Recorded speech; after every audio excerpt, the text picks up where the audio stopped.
Firstly, is there a crisis of national values? Is there a crisis of character in the country? I would say yes. I would not be among those who deny it, who say no. This is the interpretation Jayaprakash ji gave about there being more a crisis of institutions who are supposed to promote values rather than a crisis of values. It's a way of putting it. It's a way of emphasizing that it's institutions who are expected, Parliament for instance, Judiciary for instance. The Chief Justice was here, Justice Verma is here. There was a time years back, a decade or two back, when everyone talked about corruption in politics, corruption in the administration, corruption in several other walks of life. No one talked about corruption in the higher judiciary. Lower judiciary, yes. No one talked about it. And nowadays, no one would deny. In fact, people generally have come to associate politics with corruption, with pursuit of self-interest over national interest, with lust for power, and with unscrupulous conduct for the fulfillment of one's ambition. Even the institution of parliamentary democracy has not been immune from this deadly virus of corruption. I'm not talking about the disruption of parliament. This is a very small matter. Uproar in parliament. I'm talking of real corruption. And that corruption distresses. In fact, all these happenings in the sphere of politics have given rise to what I describe in my own party meetings, in my addresses to my own party colleagues, as the image of the ugly Indian politician. Of course, let me emphasize it, not only in politics and among politicians that degradation of values has taken place. Politicians are in the limelight. It's a democracy. Politicians are in the focus all along. And their conduct certainly affects the rest of society. Bhagavad Gita said कि श्रेष्ठ जो है वो जैसा करता है उसका असर सारी समाज पर होता है. और डेमोक्रेसी में तो श्रेष्ठ वही है कि जो पॉलिटिशियन है बड़ा.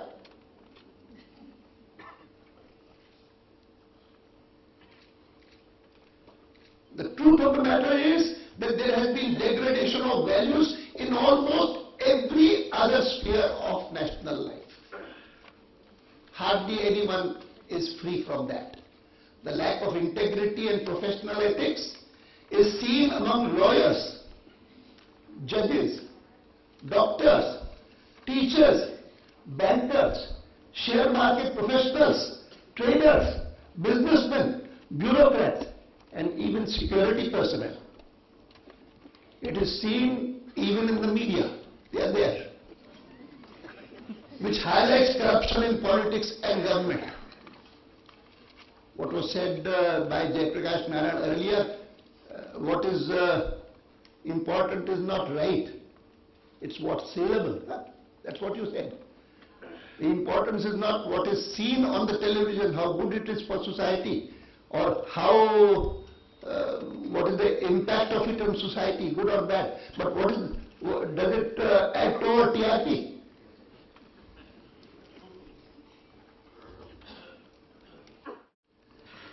The first task is to create, encourage and promote right leadership in every profession, in every institution and in every walk of life.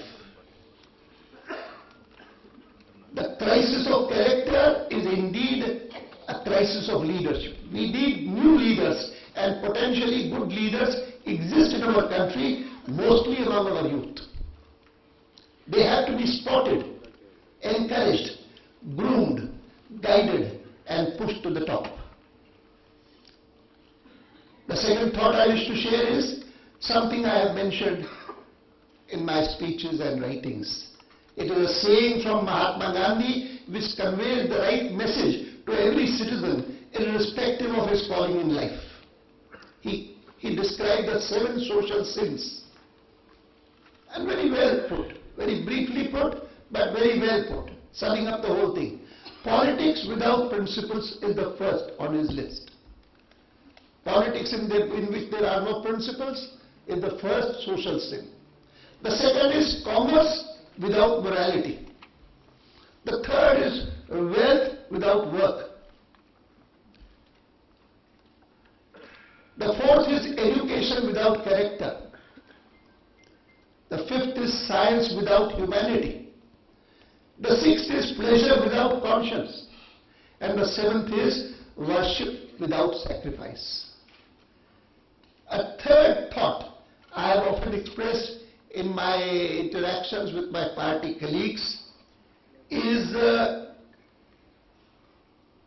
our society attaches almost exclusive importance in the education of a citizen and in the development of the personality of an individual to what is called IQ, intelligence quotient.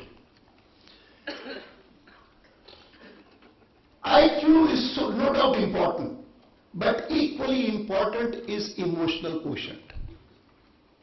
And even more important, I hold, in a person's character building are MQ, moral quotient, and SQ, spiritual quotient. By and large, it is my experience also that a person's EQ crystallizes. EQ means how angry can you be, how envious can you be, how selfless you can be, how selfish you can be. All these things crystallize approximately at the age, between the age of 15 and 25. After that, IQ may keep on increasing.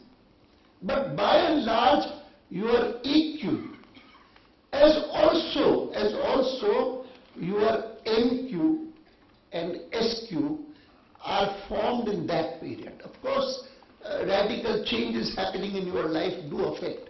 But the sanskars that you have imbibed from your family, from your schooling, from your associates, from your colleagues, from your elders, from those whom you respect, during that period of 15 to 25, those sanskars really enable you to form your EQ, MQ, SQ.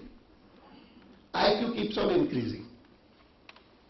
And it is EQ, it's MQ, it's SQ which are the most important.